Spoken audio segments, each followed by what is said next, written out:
You're listening to the GDPR Weekly Show with your host, Keith Budden. Welcome to episode 57 of the GDPR Weekly Show. And as regular listeners will know, I like to begin with a shout out to our new listeners.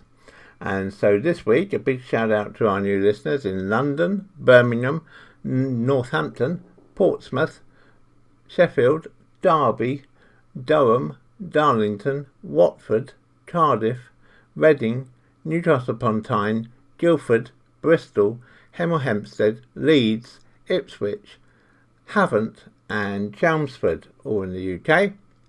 And new listeners in Leinster, County Wicklow and County Meath in Ireland, in Bouches-du-Rhône and in Paris in France, in Barcelona in Spain, in Brussels and in the Flemish Brabant in Belgium, in Amsterdam, Rotterdam and Gelderland in the Netherlands, in Copenhagen and Hovedstaden in Denmark, in Stockholm in Sweden, in Hordaland and Oslo in Norway, in Helsinki in Finland, in Munich, Nuremberg, Düsseldorf, Cologne, Hamburg, all in Germany, in Zurich, Basel and Valais in Switzerland, in Vienna and Lower Austria in Austria, in Milan and Rome in Italy, in Budapest in Hungary, in Bratislavsky in Slovakia, in Armenia, our first listeners in Armenia, so a big welcome to you,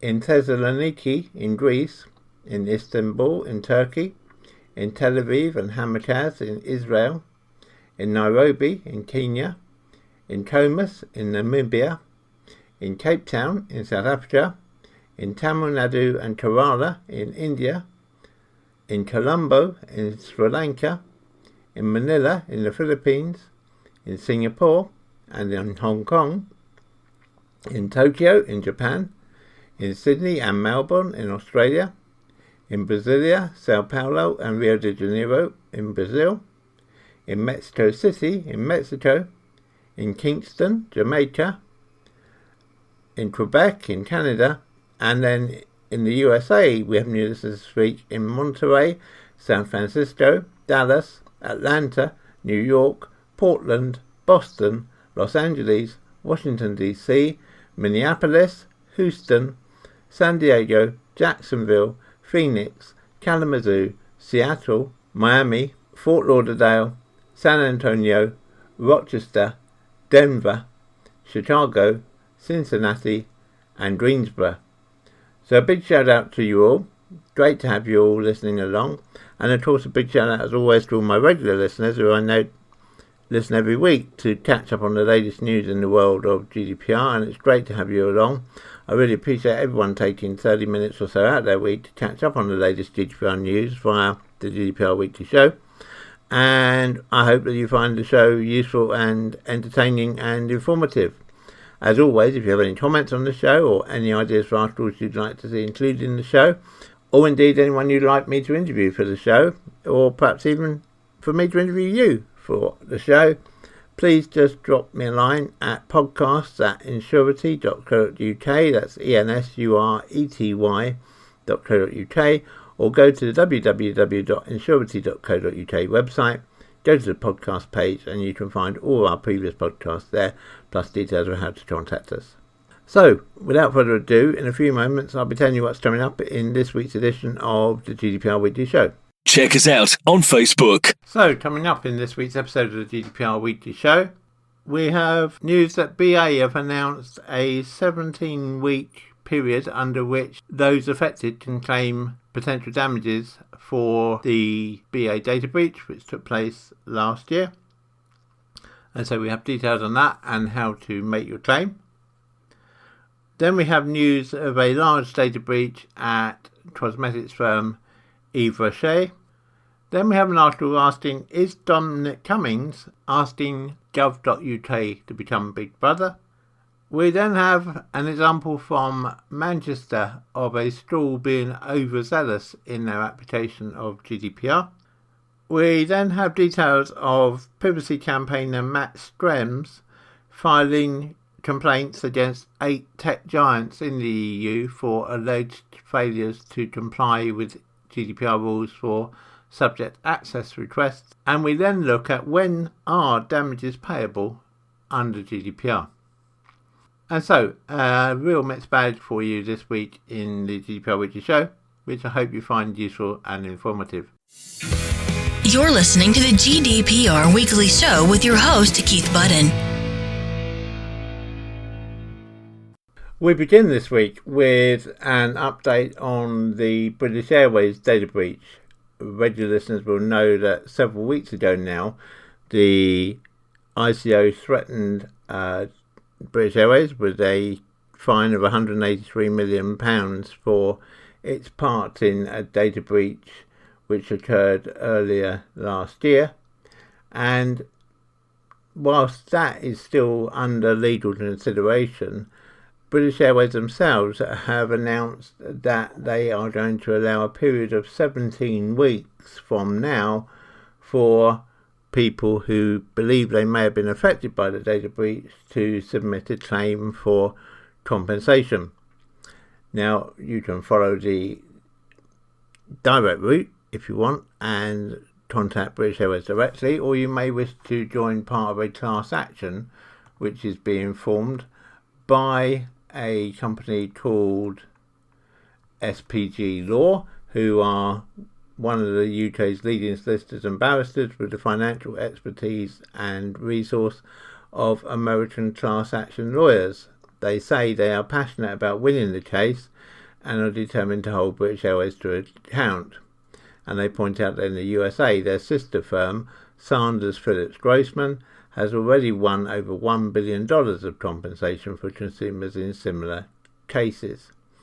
Now, at this point, it's important for us as the GDPR Weekly Show to make clear that we have no financial or any other connection with SPG Law, and we are merely providing this details of the site that they are launching to launch their class action as a resource to our listeners. So if you believe you may have been affected by the British Airways data breach, then the website to visit to see whether you'd like to take part in the class action with SPG Law can be found at www.badataBreach, that's all one word, badataBreach.com.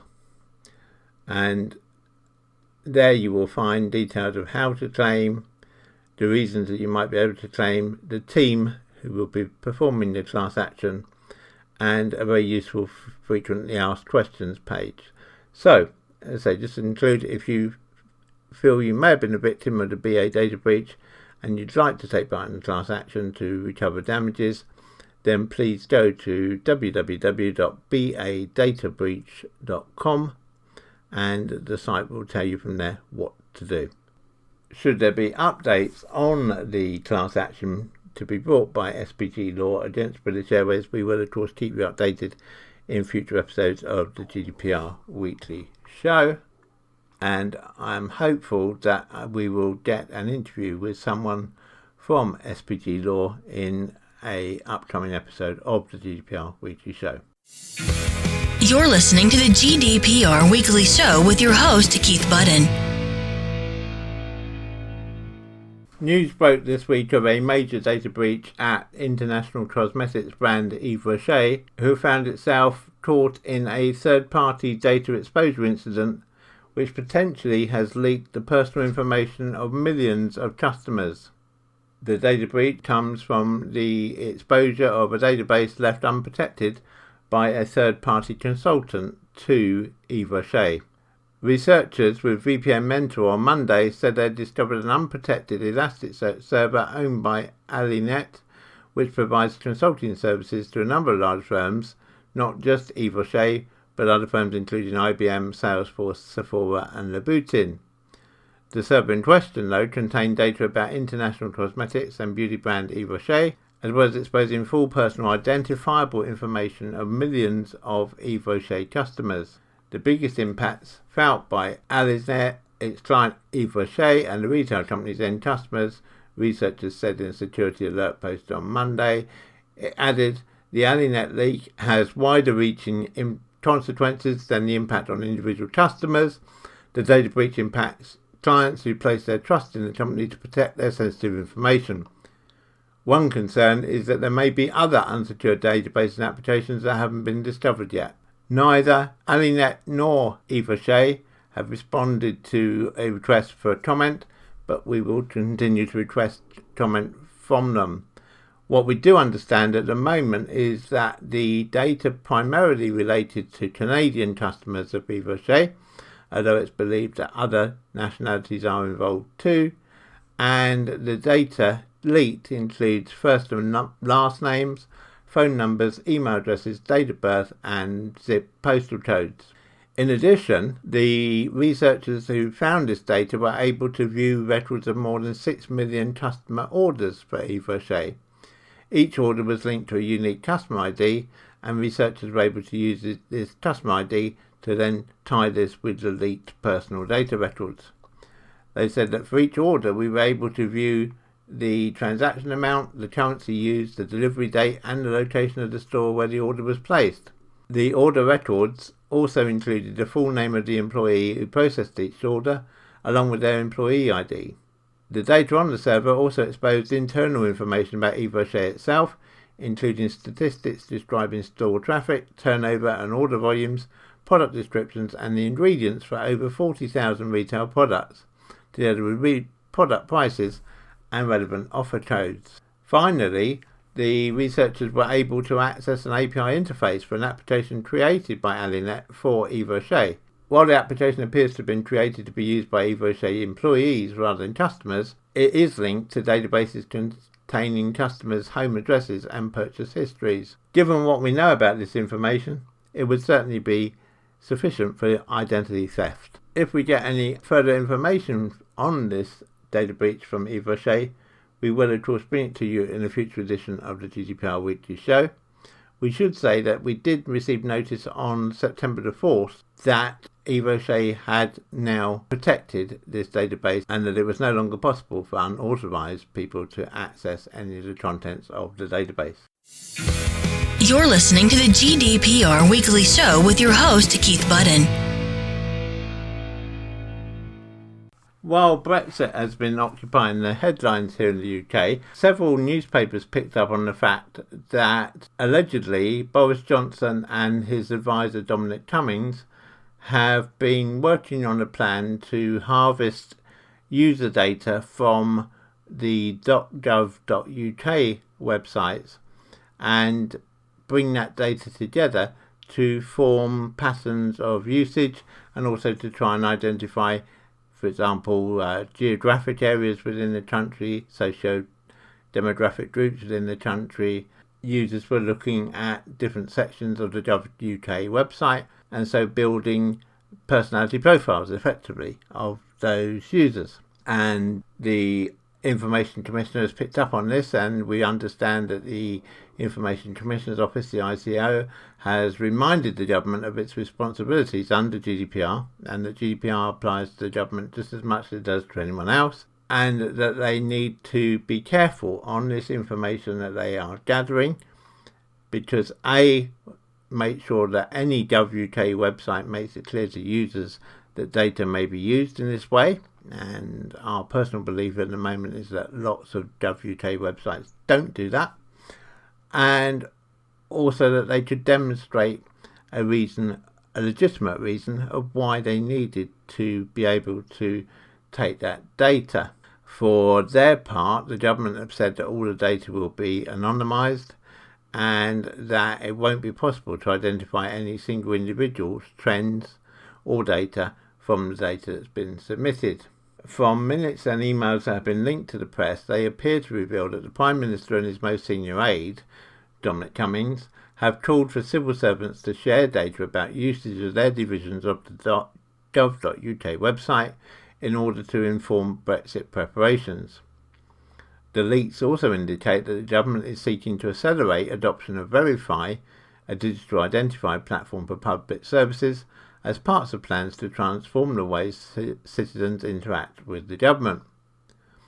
On August the 19th, Boris Johnson told the government's EU Exit Operations Committee that the Government Digital Service, GDS, had been tasked with developing, in cooperation with others, a digital identity accelerated implementation plan, and that he would ask all of the civil service to engage in that work urgently. Boris Johnson added that GDS is also turning gov.uk into a platform to allow targeted and personalised information to be gathered, analysed and fed back actively to support key decision making. We should make it clear that it's not at all clear at the moment what kind of data the government plans to harvest from the public-facing websites, or indeed how that data may be used. But Boris Johnson appears keen to increase the number of people signing up for verified accounts. He said the greater the volume of data structured through personalised ID, the more impact the outcome. Steps that government can take to increase the volume now, whilst continuing to deliver critical services, must be looked at, he said. Now, GDS already uses cookies and Google Analytics to monitor how users arrive at the site, the pages they visit and what they click on. A spokesperson for the ICO told us that people should be able to make informed choices about the way their data is used. That's why organisations have to ensure they process personal information fairly, legally and transparently. When that doesn't happen, the ICO will step in and take action. For the government, a spokesperson for the civil service said, across the industry it is normal for organisations to look at how their websites are used to make sure they provide best possible service. Individual government departments currently collect anonymised user data when people use gov.uk. The Government Digital Service is working on a project to bring this anonymous data together to make sure people can access all the services they need as easily as possible. No personal data is collected at any point during the process, and all activity is fully compliant with our legal and ethical obligations. Check us out on Facebook. While we, of course, encourage all companies and organisations to comply with the requirements of GDPR, it's important that companies and organisations aren't overzealous.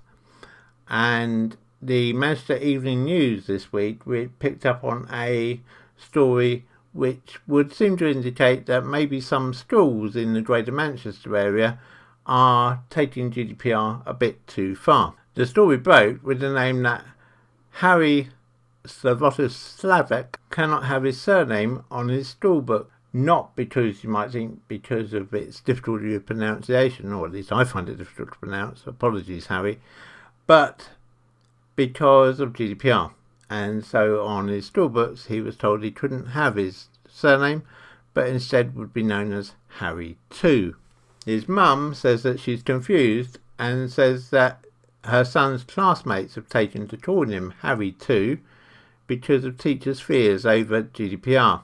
Newhay Community Primary School have branded Harry Slavik with a numeral so they can differentiate between him and another boy also called Harry.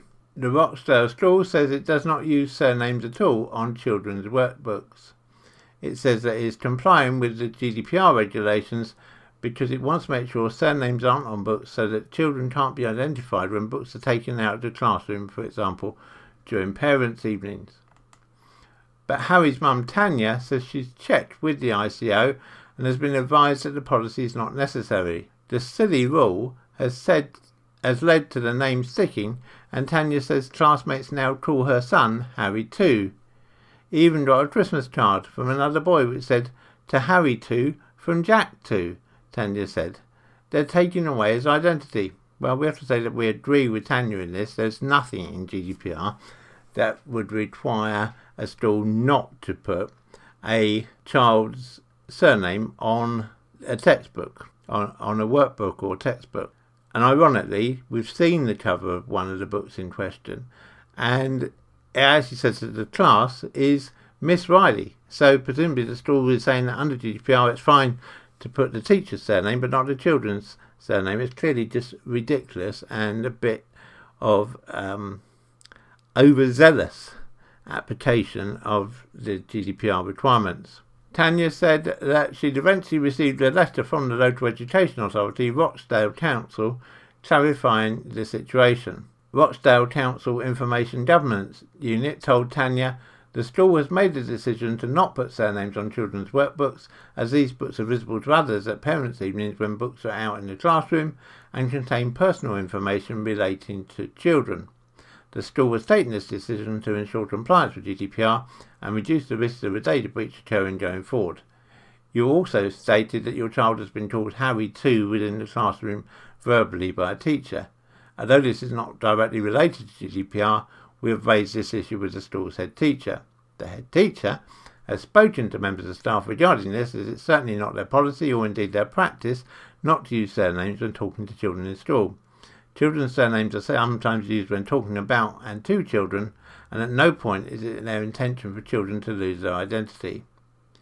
Tanya thought the problem had been resolved last year when the teacher placed a sticker on Harry's book to cover over the number 2. But when the schoolboy started year 2 this week, he returned home once again with an exercise book scrawled with the name Harry 2. I've complained to the school and the council, nothing has changed, Tanya says. I've phoned the information commissioner asking if it's against GDPR for a child to use their own surname, and they say it isn't and they can't understand why. It doesn't make any sense. I do like the school, but it's this silliness you feel you've been fobbed off. I'm not saying all children should use their surname, but I've given permission for my son to use his. Tanya adds, I understand it's come from a good place and I love the school, but it's affecting my son. He has said, why am I Harry 2 and not Harry 1? The school says it's just because he's lower down the register. So what happens if another child called Harry comes and he's higher up the register than my son? Will my son then stop being Harry 2 and become Harry 3? Tanya also believes that Harry has been referred to by his number by teachers while in class. Harry thought that was his name because they were saying, Harry 2, come and get your book. And so it's obviously totally wrong, this scenario. It just shouldn't have been allowed to happen. We've approached the New Hay Community Primary School for comment, but we've not received comment at the time that we're recording this article. For their part, we did get a statement from Rochdale Council who said the policy was in place to safeguard children.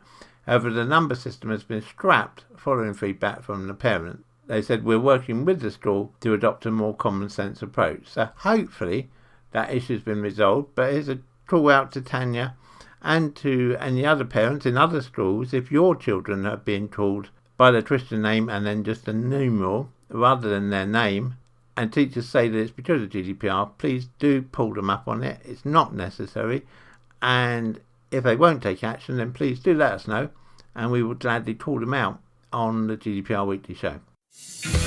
You're listening to the GDPR Weekly Show with your host, Keith Budden. European privacy campaigner Matt Schrems has filed a fresh batch of strategic complaints at a number of tech giants, including Amazon, Apple, Netflix, Spotify and YouTube. Matt has filed the complaints via his non-profit privacy and digital rights organisation, NOIB, and they relate to how the services respond to subject data access requests as per the relevant GDPR rules. Article 15 of Europe's GDPR, General Data Protection Regulation, provides for a right of access by the data subject to information held on them, and ordinarily gives the company or organisation of whose the request is made 30 days to supply all the information that the organisation holds on the person making the data subject access request. In his complaints, he contends that all of these technical firms are structurally deeply violating this basic right, because he says that having built automated systems to respond to data access requests, which are being tested by NOIB, failed to provide the user with all the relevant information that the user was legally entitled to. NOIB says that they tested 8 companies in all, in 8 different countries in Europe, and says it found that none of the services provided a 100% satisfactory response. It's filed formal complaints with the Austrian Data Protection Authority against the 8, which also include music and podcast platform SoundCloud, sports streaming service DAZN, and video on-demand platform Flimit. Now it's noticeable that a couple of these companies, in particular Apple and YouTube, of course, primarily come under the Irish Information Commissioner's Office, so it's presumed that the Austrian ICO will pass these inquiries over to the Irish ICO, who will no doubt add them to the list of items they're already looking at against Apple and YouTube. Matt says that he has filed the complaints on behalf of 10 users as per Article 80 of GDPR, which enables data subjects to be represented by a non-profit association such as NOIB. NOIB kindly provided us with a table of the information and responses that they've received so that we could see for ourselves what the results were. And I'm just going to very quickly run through them. For Amazon Prime, they responded within time, but they only gave part of the data which was available. It was the contention of NOIB that some of the data was unintelligible, and they didn't provide all of the information. NOIB point out that Amazon are based in Luxembourg and that the maximum penalty that could be imposed would be 6.3 billion euros. Apple Music, they responded in time. They provided some but not all of the raw data. The data was intelligible, but again not all of it. And again, they didn't provide all the background information. For Apple Music, based in Ireland, the maximum penalty is potentially 8 billion euros. For DAZN, they didn't meet any of the requirements. DAZN are based in the United Kingdom, so they fall under the UK ICO. They didn't respond in time. They didn't provide raw data. The data was not intelligible, and they didn't provide any background information. So they basically just failed. And the ICO will no doubt investigate DAZN now, and DAZN potentially could be faced with a penalty of anything up to 20 million euros. At the other extreme, Flimit, who are based in Austria, provided all the information that was requested, all within time, all intelligible, and so they were the only one of the 8 to actually meet all of the requirements. Netflix responded within the 30 days. Their data was fully intelligible, but they didn't provide all of the raw data, and they didn't provide all of the background information, but it should be said they did provide quite a majority of the raw data and the background information. Netflix fall under the Netherlands ICO, and the maximum penalty that could be imposed on them is 415 million euros. SoundCloud, like DAZN, didn't meet any of the requirements. They didn't reply in time, they didn't reply with sufficient raw data, the data was not intelligible, and they didn't provide any background information. They're based under the German ICO, and they could potentially face a penalty of 20 million euros. Spotify did rather well. They responded within the 30 days. They provided a majority of the raw data. The data was, on the whole, intelligible, but they didn't provide all the background information. Spotify come under the Swedish ICO, and their maximum penalty would be 163 million euros. And then finally, YouTube responded in time. They provided all the raw data, but the data was not all intelligible, and they didn't provide any of the background information. Now, YouTube come under the Irish ICO, and their potential penalty, maximum penalty, would be 3.87 billion euros. Now, we're not proposing for one moment that any of these companies are likely to get the maximum penalty under this query, with the possible exception of SoundCloud, because SoundCloud just didn't respond at all. And clearly that's not allowable under GDPR, and so one hopes that they would up their game rather quickly.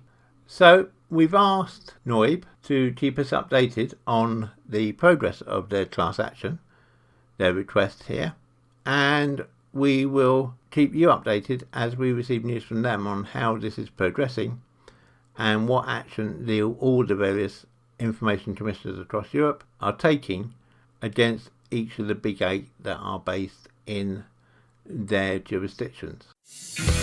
You're listening to the GDPR Weekly Show with your host, Keith Budden.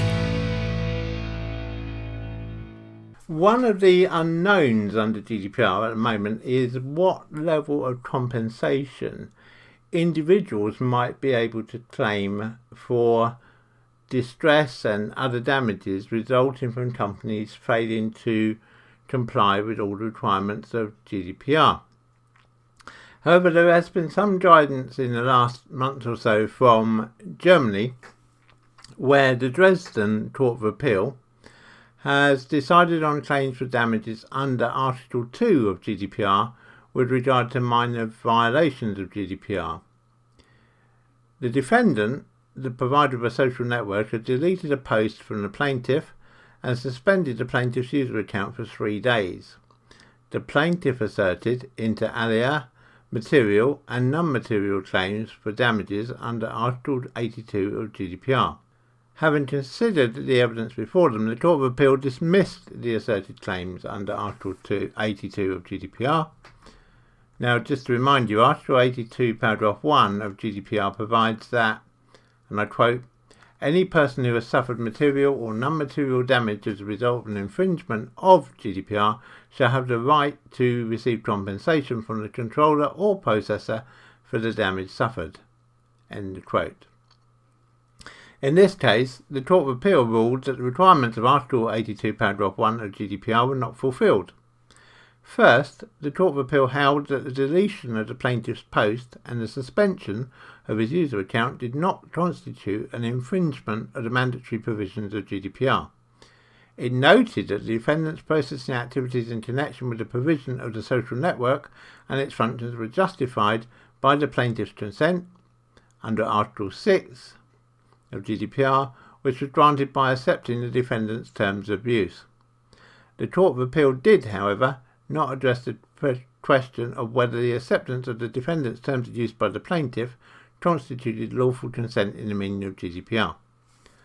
Second, the Court of Appeal stated that the suspension of the account did not constitute a damage in the meaning of Article 82 of GDPR, as not even the loss of personal data as such constituted a damage.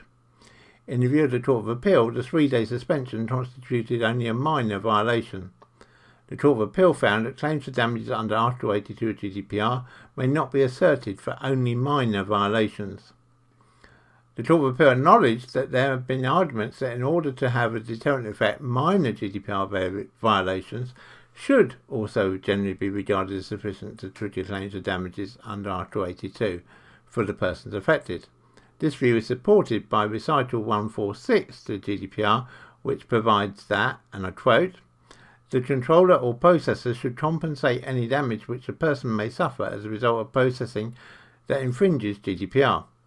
The concept of damage should be broadly interpreted in the light of the case law of the Court of Justice in a manner which fully reflects the objectives of GDPR. Data subjects should receive full and effective compensation for the damage they have suffered. End quote. However, the Court of Appeal ruled that Article 82, paragraph 1 of GDPR should not be interpreted in a manner that claims for damages are already triggered where the person affected only subjectively perceives inconvenience without suffering any serious impairment of their self-image or their own reputation. Otherwise, unconditional claims for damages would be created. That said, according to the Court of Appeal, any violation of a GDPR provision affecting a large number of people in the same way and constituting an expression of deliberate, unlawful and large-scale commercialisation could justify a different decision. The deletion of a certain user post and the suspension of a user account in the present case were, however, precisely the opposite of a commercialisation activity by a defendant, and as such activities instead hinder commercialisation. This is an interesting decision because whilst it's one decision on its own, it's going to be no doubt a precedent drawn upon, particularly that damages can't be claimed for minor GDPR violations. Now, where the interest will lie in cases coming forward in the next few months, no doubt, will be where the line falls between what is a minor GDPR violation and what is a major one. Now, the Court of Appeal here have already indicated that in one case it depends on the number of people affected, and that's clear. But one would hope that they'd have concern with the volume or value of the data that was affected too, but they don't appear to have taken that into effect in this case. So to say, it's one piece of case law. There's precious little case law for most of GDPR at the moment, so this one will be filed away for people to use in the future, no doubt. But it'd be interesting to see what the view of other courts around Europe is as cases come before them under Article 82, and where the line is drawn, as I say, between major and minor, and therefore what can be sought to be compensation and what can't. And no doubt, particularly those lawyers who previously have been ambulance chasers and are now GDPR chasers, will be watching this case and evaluating this decision with some interest. And if we get any feedback from any lawyer in the UK, we will of course bring it to you in a future episode of the GDPR Weekly Show. You're listening to the GDPR Weekly Show with your host, Keith Budden. So that brings us to the end of this week's episode of the GDPR Weekly Show. I hope you found it useful. I hope you found it entertaining. Please do let me know. Let me have your feedback by sending an email to podcast@insurity.co.uk. You can find out more about us at Insurity at www.insurity.co.uk. And I look forward to speaking to you again, same time, same place, next week. Have a good week, everybody, and remember to keep your data safe. Check us out on Facebook. The GDPR Weekly Show is an Insurity production. Follow us on Facebook at www.facebook.com/Insurity.